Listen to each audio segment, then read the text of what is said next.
Hello, my name is Kurt Leslie, and I'm the Dean of Aeronautics here at Hallmark University. Welcome to our school.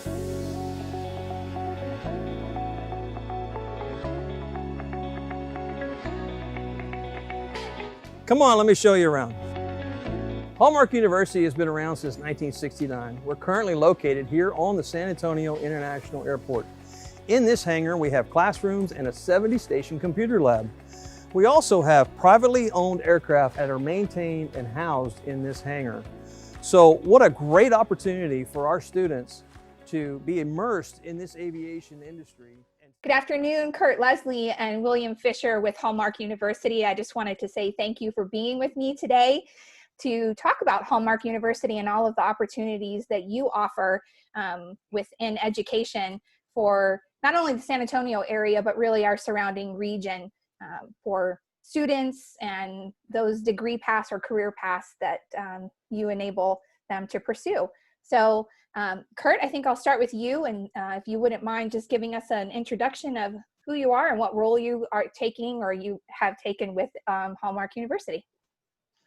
Hey, good afternoon, everybody. My name is Kurt Leslie, and I am the Dean of Aeronautics here at Hallmark University. Been doing this for about 2 years. Prior to that, I spent about 38 years in the Air Force doing aircraft maintenance type work versus enlisted person, and then as an officer. So our program is something that was a good fit for me, and I think it'll be a good fit for the Kerrville area. Well, and Bill, if you wouldn't mind just going ahead and giving us an introduction of who you are and what your role with Hallmark is. Sure. I have been in the Boerne area since about 2012, and shortly after moving here, I had a friend that worked at Hallmark, and he said, would you be interested, since you like asking people for money, would you be interested in asking people for parts, airplane parts, or airplane tools, or even airplanes? And so I agreed that I would come down 1 day a week and be at the offices there at the San Antonio International Airport. And I picked up the phone and I would call aviation companies, I would call airplane owners, and just ask if they would be willing to donate anything to an aviation school that's rated among the top 5 in the country. And it gives students an opportunity to have hands-on with an actual airplane to work on and something of that sort. Prior to coming to Boerne and working with Hallmark, I spent about 35 years in the financial services industry, asking people for money, raising capital. So it's a natural fit, and I've really enjoyed the relationship at Hallmark.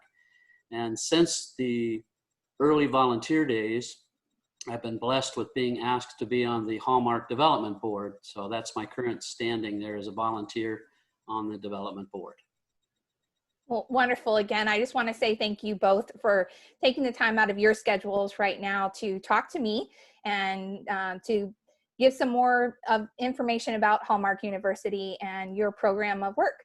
So, Kurt, I know we had the opportunity a little while back to talk about Hallmark University and specifically your aviation program.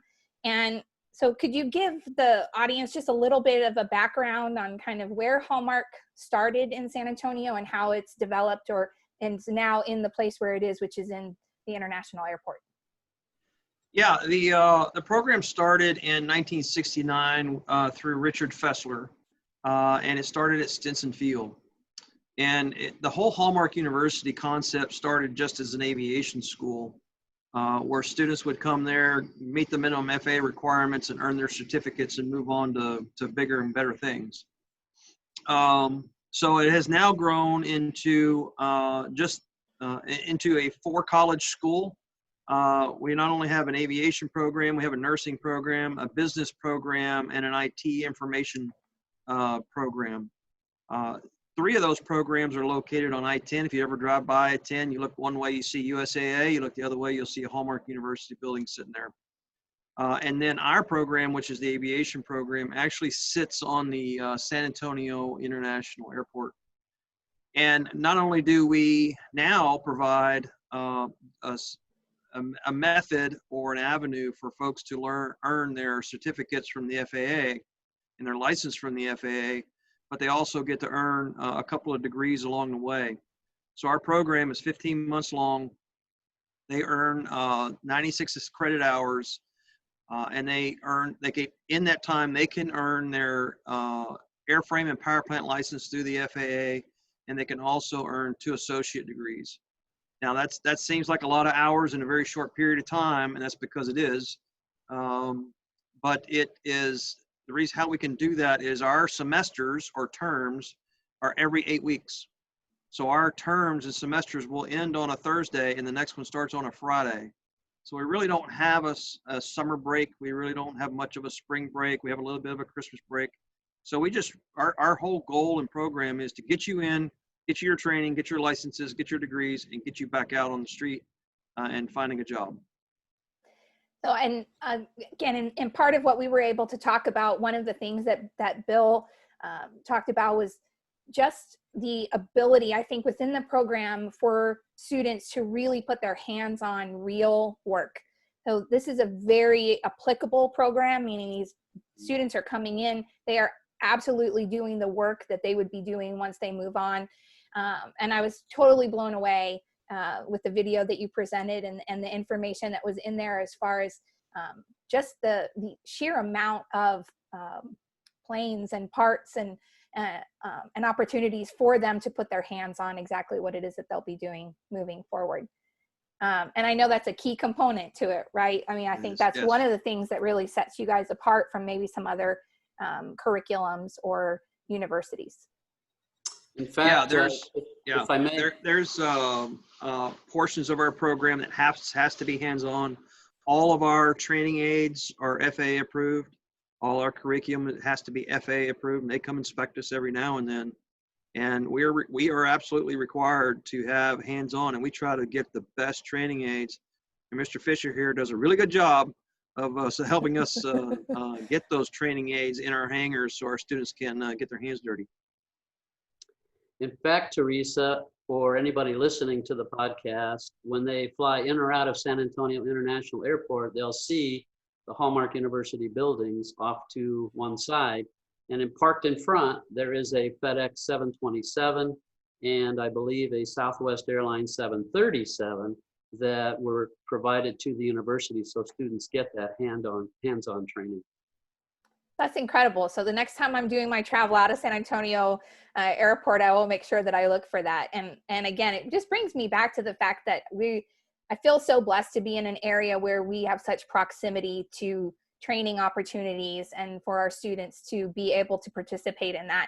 And one of the things that came up within our conversation was that you're currently already working with Kerrville ISD. So some of their students do have the opportunity within their high school time period to go to Hallmark University and pursue those certifications and degrees if they choose to. Can you talk a little bit more about what that program looks like?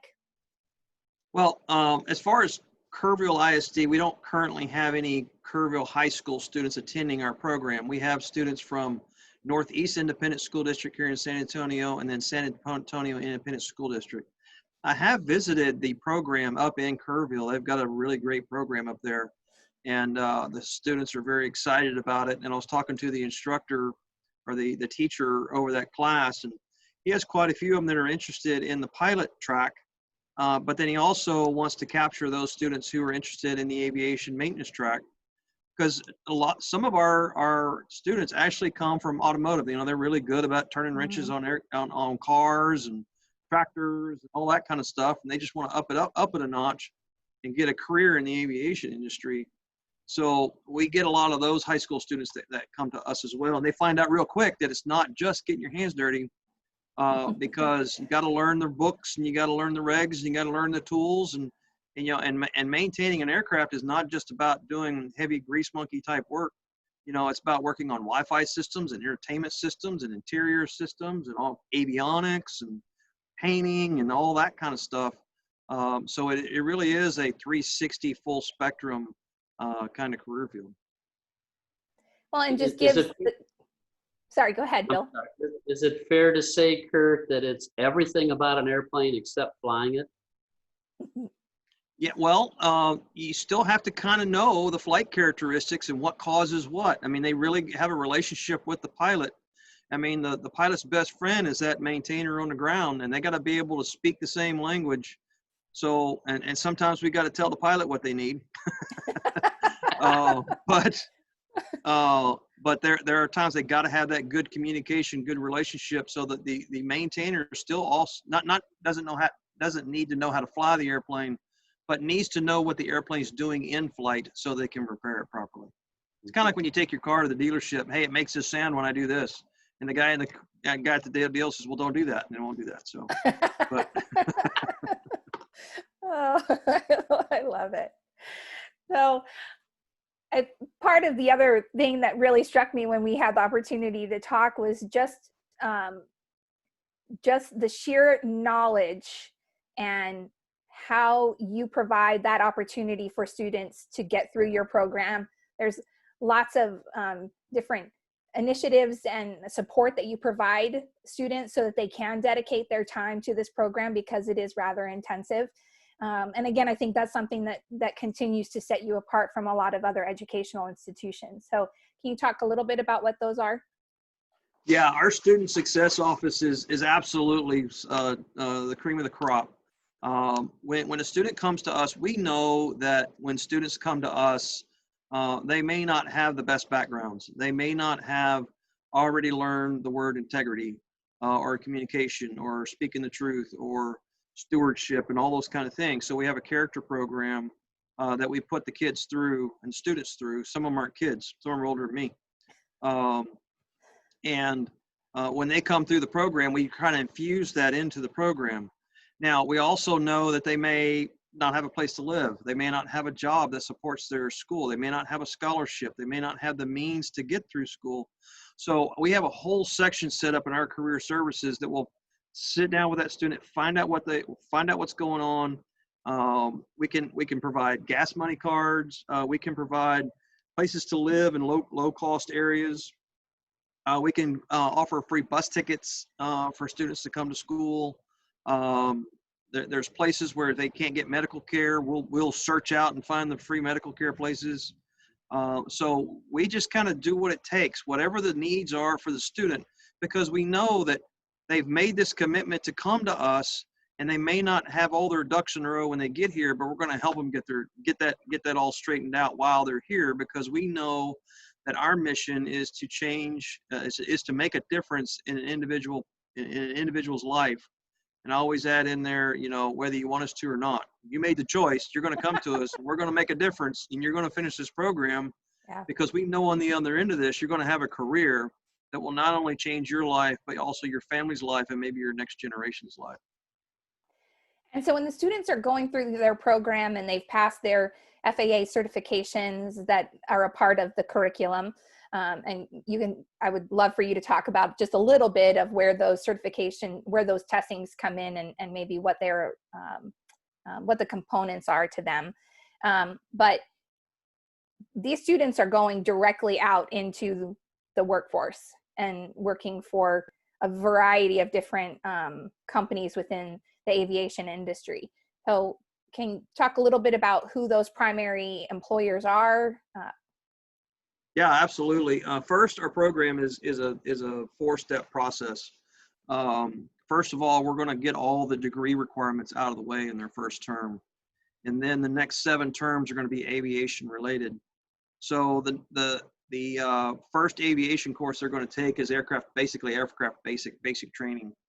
And at the end of that course, they're going to be able to take their first FAA exam. It's just a written exam. It's called the General Aircraft Exam. And then they're going to go through 3 terms of power plant, which is required hours by the FAA. So we'll do 3 terms of power plant, and then they'll be ready to sit for their second written exam. And then they'll be able to go, after they pass that exam, is to go to what we call a designated maintenance evaluator. And if they pass that, where they do orals and practicals, where there's hey, I need you to change the tire on this Cessna 152 or Cessna 150. And then he'll watch him do it. And if he does it right and he follows the right manuals, well, then if he passes all the things he tells him to do, he's going to give him his power plant license right there. And then he's going to go through 3 more terms of airframe.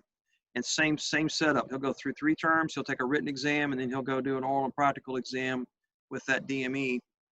And at the end of that, he'll get his airframe license. So around terms 6 and 7, we start hand massaging the employers like Boeing, Standard Aero, Elbit Systems, Gulfstream, Textron, Cessna, all those type of companies that we have relationships with that are looking for kids who are not necessarily have experience, but they've at least gone through our program. They know what a hammer is. They know what a wrench is. They know what dope and fabric is. They know what composites is. They know how to use a sheet metal gun. They can shoot rivets. They can do all those kinds of things, but they also have a degree. I actually have students who come to us just for the degree because they're getting tired of Hallmark students leapfrogging them because the management positions require degrees. So that's why our program has a kind of a dual track where you're going to come to our program. Yeah, it's good. We're going to get the hands-on, but we're also going to give you the math and the English and the psychology and humanities and all that sort of thing to get your associate's degree. And we're going to give you a clear path once you finish that 2-year program or the 15-month program that now you come back with your license and your two-year degree, and all you have to do is complete 30 hours online, and you'll get a 4-year degree out of the program. Nice. So, Nice. so it is a fast-paced, compact world that we put our kids through. But once they're done, they are on the fast track to a career. And I think it's really good to understand and know that we're not just talking about those large Boeing planes. I love that you included, or that you have relationships with some of these smaller aviation companies that might offer opportunity in more rural areas with municipal airports such as ours. And, so we're not going to see the 737s coming in and out of our airport, but, having that opportunity to work on and develop those skills for small planes is just incredible. Yeah, no, having those relationships with those small companies is really invaluable to us, because sometimes those students or those small companies will bring our students in, and the students will work for free while they're here in school and get that more hands-on experience and more exposure to the industry. Because I do have some overachievers that come here, and I would say the top 2/3 of the school are like that. They're just hungry. They're looking for that experience, because a lot of companies look for folks who already have experience. So if they can get that little bit of extra stuff under their belt, then we tell all our students to do that, and they some of them do it. Take us up on it. Well, great. And do you have any information on what some of those starting positions or those entry level positions, what the salary ranges are for that area? The average starting salary for a student who graduates from us that does not have their license yet is about $15-16 an hour. And then one that does have a license, we average about $21 an hour. That's pretty hard to beat this day and age for, and again, the opportunity to be able to grow within that career is pretty substantial. And I think, absolutely. Yeah, that's just the average. I mean, because once they get their degree out of the way, it's kind of a fast track. And I always give my $250,000 speech, and it's the difference between not having a license and a license. So when they come to us and they get their license, they get a $6 an hour pay bump on average. So you factor that over a work life over 20 years, it comes out to an extra $250,000. So I tell them, I says, get your license. It's waiting on you. Yeah. And Bill, what has been your experience in getting people to participate in those hands-on training aids for Hallmark? Generally, the receptivity is very strong. They many times candidly haven't heard of Hallmark. And so I get the opportunity to talk about all the pluses and benefits of Hallmark grads and how they're serving the industry all across the board nationally very well, and how it has been rated among the top 5 aviation schools in the country. And then I usually go from a financial end. If you have tools sitting around that you're not using or are antiquated, a student can still use them and learn from them. And you get a tax break as a company for donating to a nonprofit. And in the case of some of the aircraft that have been donated, the companies either were farming those out, so to speak, in terms of they're antiquated, they've had their useful life, but it's perfect for a student to work on, or they need some FAA required upgrades, and it would be an expensive upgrade for a 30-year-old airplane, for example. So the idea that they can get a financial tax break from donating it to the university is pretty well received. Is there a particular story that you can share, maybe one of your favorite donation stories, or maybe a favorite plane or something that you've been able to acquire on behalf of Hallmark? Well, we recently, for example, had a Merlin 3 donated to the university. The Merlin is a twin-engine aircraft, and it's the first twin-engine aircraft that Hallmark will allow their students to work on and that they have on the facility. So that's a real plus, because up to now it's been either online learning or just looking at the engines. Now they can really tear into a real airplane that's twin engine. And the owner of the aircraft was an original investor in Apple Computer many years ago, a wealthy individual, loved to fly, getting a little bit up in years. And so he decided it would be good for his estate purposes to donate it to a good cause. He loves the field of aviation and loves the students that are involved in it, and thought it would just be a good route to take. So that's the most recent donation, and a neat story. And I love those. I love that people are, just because of their love of the aviation industry and in fact needing to see it continue on, to have these people that are that have this particular skill set.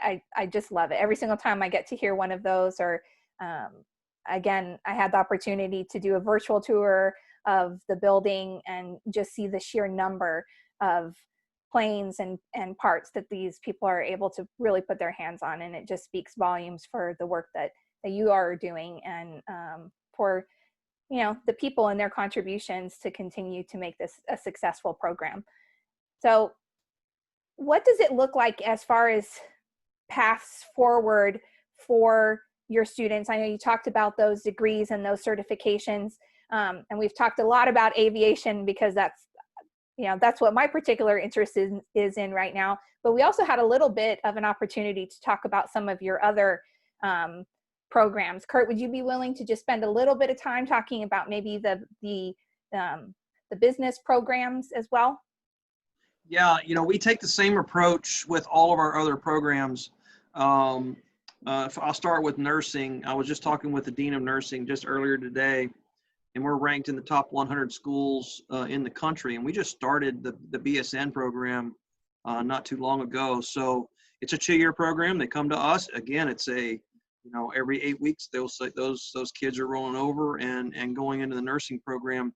And they're very, very successful. So the same recipe that we use in aviation of getting the industry involved in our folks and get those jobs as soon as they graduate is it goes throughout the rest of the university.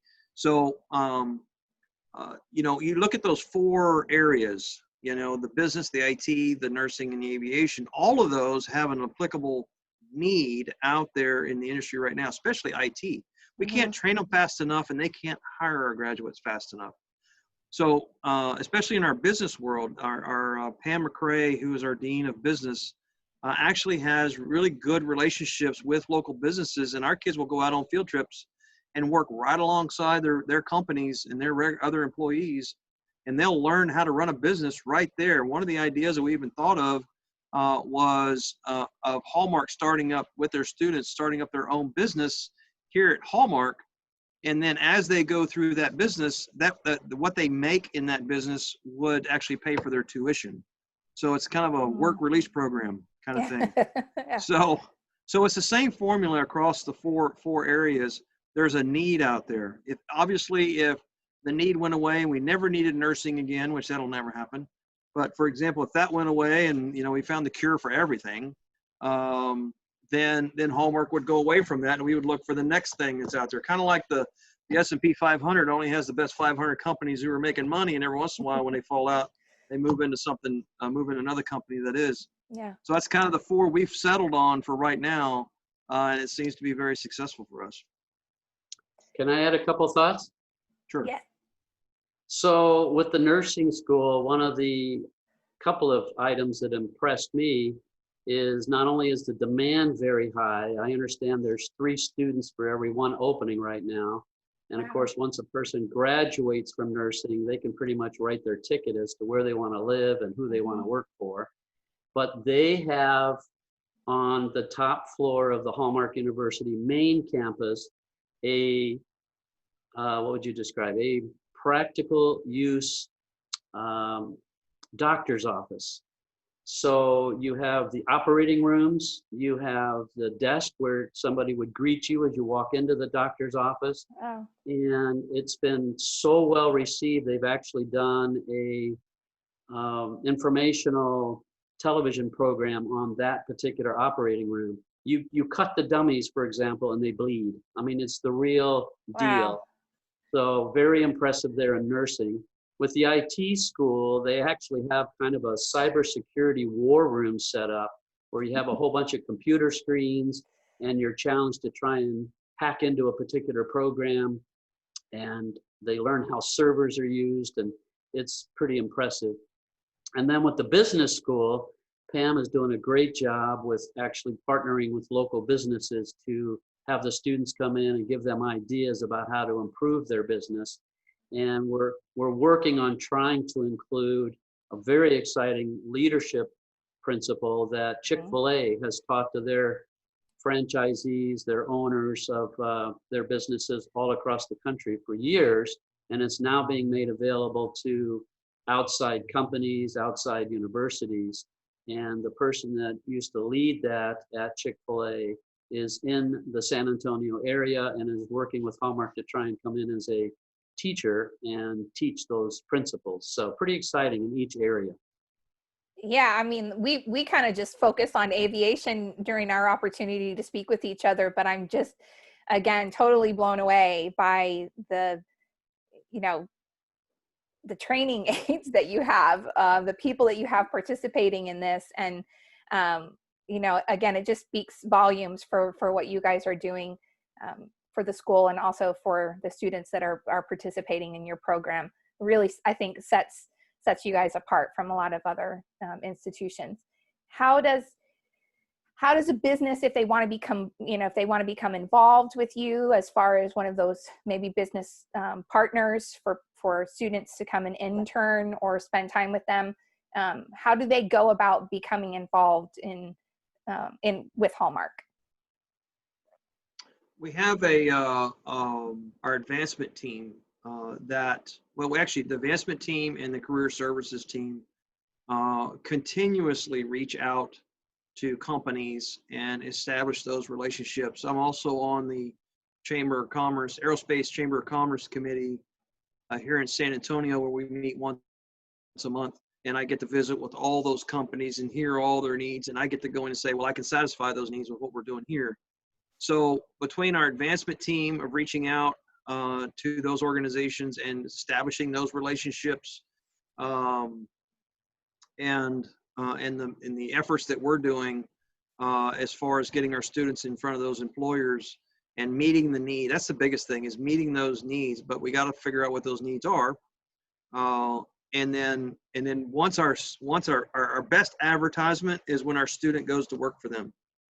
And we get so much positive feedback, like, wow, your students know how to wear their shirts, and your graduates know that their waist is actually right where it's supposed to be and not down around their ankles, and, you know, that kind of stuff. So that's our biggest testament, is to making relationships with those companies, is the folks we get that hire our students. Well, you know, soft skills, right? Those are those Absolutely. You know, that respect etiquette, you know, yeah, all of those things that sometimes are hamper, I think, to people. They may have great qualifications, but maybe don't even get their foot in the door because they lack some of those soft skills. So again, I think it's just incredible that you're looking at the entire individual and the entire scope of work and what's going to really set them up for success. So Kurt, do you have like a personal favorite story or a success story from any of your students? See, now you're going to get me choked up. We've had so many, but there's one that really sticks out in my mind, and her name was Sharice Greer. And she came to San Antonio with her autistic son and got off the airplane and had no place to live. She had no money into her name. She just had enough money to get to San Antonio.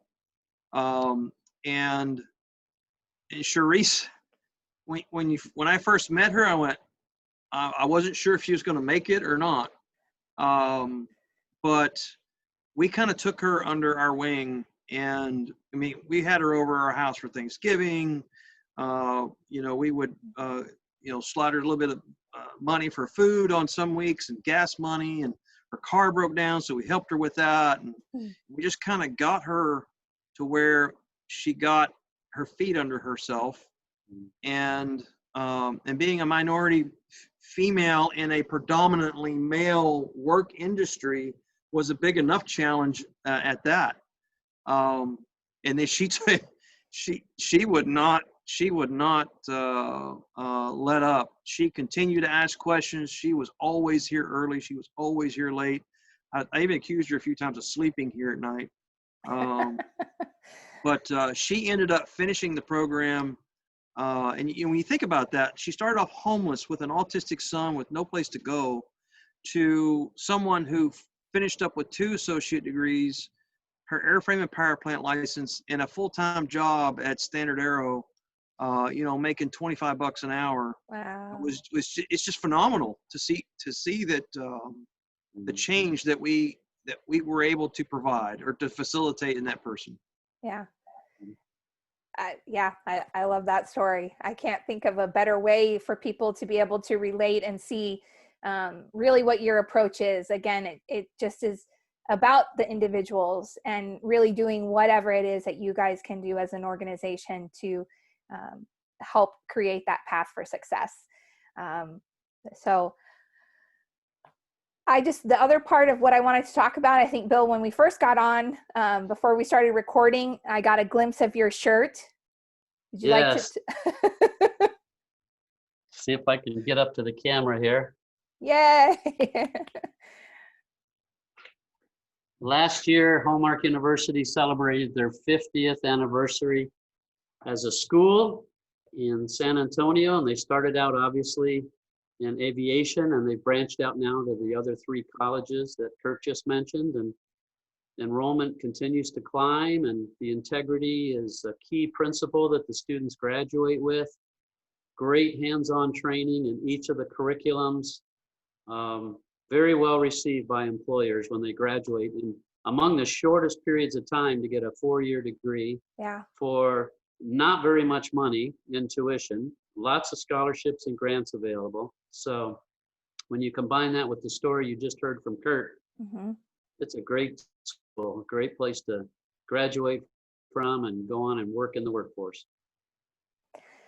Well, I just wanted to thank you both for your time today and for giving the audience the opportunity to learn more about Hallmark. We'll make sure that in all of our social media posts and everywhere we're posting it, that we put in some information on how people can contact Hallmark. And again, I would just encourage students, businesses, philanthropists, look at Hallmark, look at how you can contribute, and especially for those students that think that this might not be something they can do, I love that you instill that in them from the very beginning, that this is an opportunity for you no matter where you've been before. And so I just want to thank you, especially right now. It's so incredible to empower people, especially those that have maybe been underrepresented. And so I love everything that your institution stands for, and it's always a pleasure speaking with both of you. Thank you, Teresa. Yeah, absolutely. Thank you, Teresa, and anytime. Okay. Thanks. Have a great day. Okay. You too. Thank you.